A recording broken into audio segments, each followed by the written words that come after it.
Praise the Lord. Greetings to you all in the name of our Lord and Savior Jesus Christ.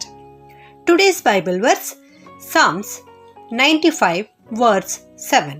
Listen today to what he says. ಕೀರ್ತನೆಗಳು 95 7ನೇ ವಚನ.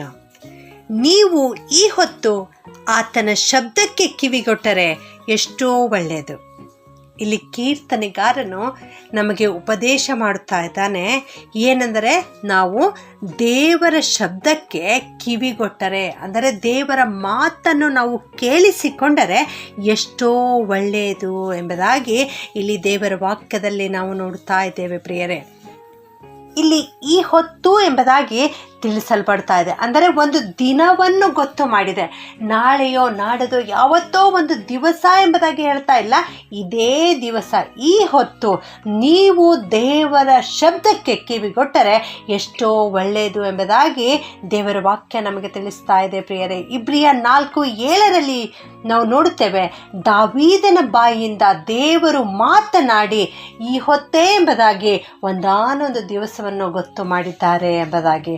ಹೌದು, ಈ ದಿನದಲ್ಲಿ ನಿಮ್ಮ ಹೃದಯವನ್ನು ಕಠಿಣ ಮಾಡಿಕೊಳ್ಳಬೇಡಿರಿ, ದೇವರ ಮಾತನ್ನು ಕೇಳಿಸಿಕೊಳ್ಳಿರಿ.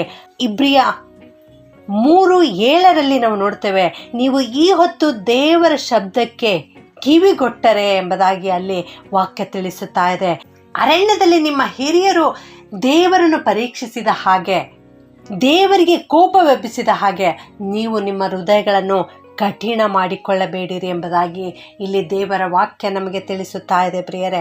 ಅರಣ್ಯಕಾಂಡ 14:22 ನಾವು ನೋಡುತ್ತೇವೆ, ನನ್ನ ಮಾತಿಗೆ ಕಿವಿಗೊಡದೆ ಪದೇ ಪದೇ ನನ್ನನ್ನು ಪರೀಕ್ಷಿಸಿದ್ದರಿಂದ ನಾನು ಅವರ ಪಿತೃಗಳಿಗೆ ಪ್ರಮಾಣ ಪೂರ್ವಕವಾಗಿ ವಾಗ್ದಾನ ಮಾಡಿರ್ತಕ್ಕಂಥ ದೇಶವನ್ನು ಇವರು ನೋಡುವುದೇ ಇಲ್ಲ ಎಂಬುದಾಗಿ ಅಲ್ಲಿ ದೇವರು ಹೇಳಿದರು ಪ್ರಿಯರೇ. ಹೌದು, ದೇವರ ಮಾತನ್ನು ಅವರು ಕೇಳಿಸಿಕೊಳ್ಳದೇ ಇದ್ದದ್ದಕ್ಕಾಗಿ, ದೇವರನ್ನು ಪರೀಕ್ಷಿಸಿದ್ದಕ್ಕಾಗಿ, ದೇವರಿಗೆ ಅವರು ಅವಿಧೇಯರಾಗಿದ್ದದಕ್ಕಾಗಿ ಅವರು ದೇವರು ವಾಗ್ದಾನ ಮಾಡಿರುವ ಕಾನಾನ್ ದೇಶವನ್ನು ಅವರು ಸೇರಲೇ ಇಲ್ಲ.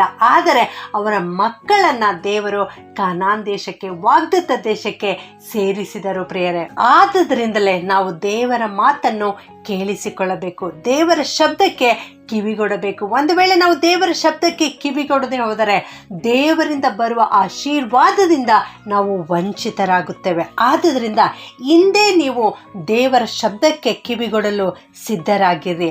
ಆದಿಕಾಂಡ 3:8 ನಾವು ನೋಡ್ತೇವೆ, ಸಂಜೆಯ ತಂಗಾಳಿಯಲ್ಲಿ ಆದಾಮ ಹವ್ವಳು ಕರ್ತನ ಶಬ್ದವನ್ನು ಕೇಳಿದರು ಎಂಬುದಾಗಿ.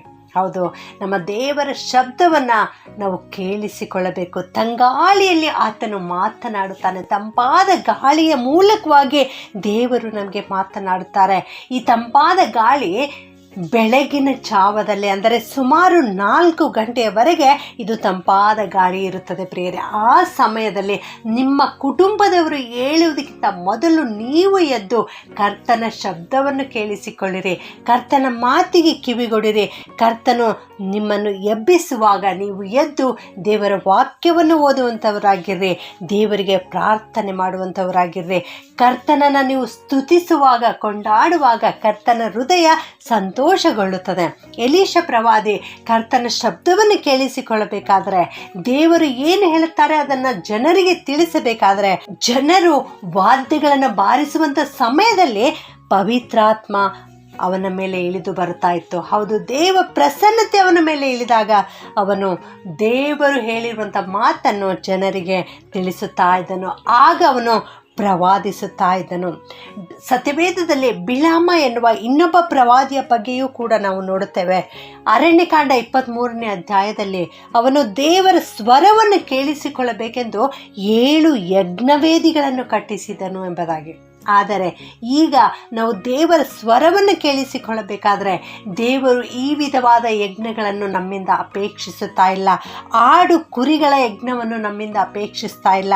ಆದರೆ ಕೀರ್ತನೆ 51:17 ಹೇಳುತ್ತದೆ, ಕುಗ್ಗಿದ ಮನಸ್ಸೇ ದೇವರಿಗೆ ಇಷ್ಟ ಯಜ್ಞ ಎಂಬುದಾಗಿ. ನೀವು ಜಜ್ಜಿ ಹೋದ ಹೃದಯದಿಂದ, ಕುಗ್ಗಿದ ಮನಸ್ಸಿನಿಂದ, ಪಶ್ಚಾತ್ತಾಪದ ಹೃದಯದಿಂದ ಕರ್ತನ ಬಳಿ ಬಂದು ಆತನಲ್ಲಿ ನಿಮ್ಮ ತಪ್ಪು ದೋಷಗಳನ್ನು ಒಪ್ಪಿಸಿ ಬಿಡುವಾಗ, ಅವುಗಳನ್ನು ಅರಿಕೆ ಮಾಡುವಾಗ, ಕರ್ತನನ್ನು ಸ್ತುತಿಸಿ ಕೊಂಡಾಡುವಾಗ ದೇವ ಪ್ರಸನ್ನತೆ ನಿಮ್ಮ ಮೇಲೆ ಇಳಿದು ಬರ್ತದೆ. ಈ ಲೋಕದಲ್ಲಿರುವ ಸಾವಿರಾರು ಶಬ್ದಗಳಿದ್ದರೂ ಕೂಡ ಕರ್ತನ ಶಬ್ದ ನಿಮ್ಮ ಕಿವಿಗೆ ಬೀಳುತ್ತದೆ. ನಿಮ್ಮಲ್ಲಿರುವ ಪರಿಶುದ್ಧಾತ್ಮನು ದೇವರ ಶಬ್ದವನ್ನು ಕೇಳಿಸಿಕೊಳ್ಳುತ್ತಾನೆ. ಆದುದರಿಂದ ನನ್ನ ಪ್ರಿಯ ದೇವಜನರೇ, ಈ ಹೊತ್ತೇ ನೀವು ಕರ್ತನನ್ನು ಸ್ತುತಿಸಿರಿ. ಆಗ ಕರ್ತನ ಪ್ರಸನ್ನತೆ ನಿಮ್ಮ ಮೇಲೆ ಇಳಿದು ಬರುತ್ತದೆ. ಕರ್ತನು ನಿಮ್ಮೊಂದಿಗೆ ಮಾತನಾಡುತ್ತಾರೆ. ನಿಮ್ಮ ಹೃದಯವನ್ನು ಕಠಿಣ ಮಾಡಿಕೊಳ್ಳಬೇಡಿರಿ. ಪ್ರಾರ್ಥನೆ ಮಾಡಿಕೊಳ್ಳೋಣ.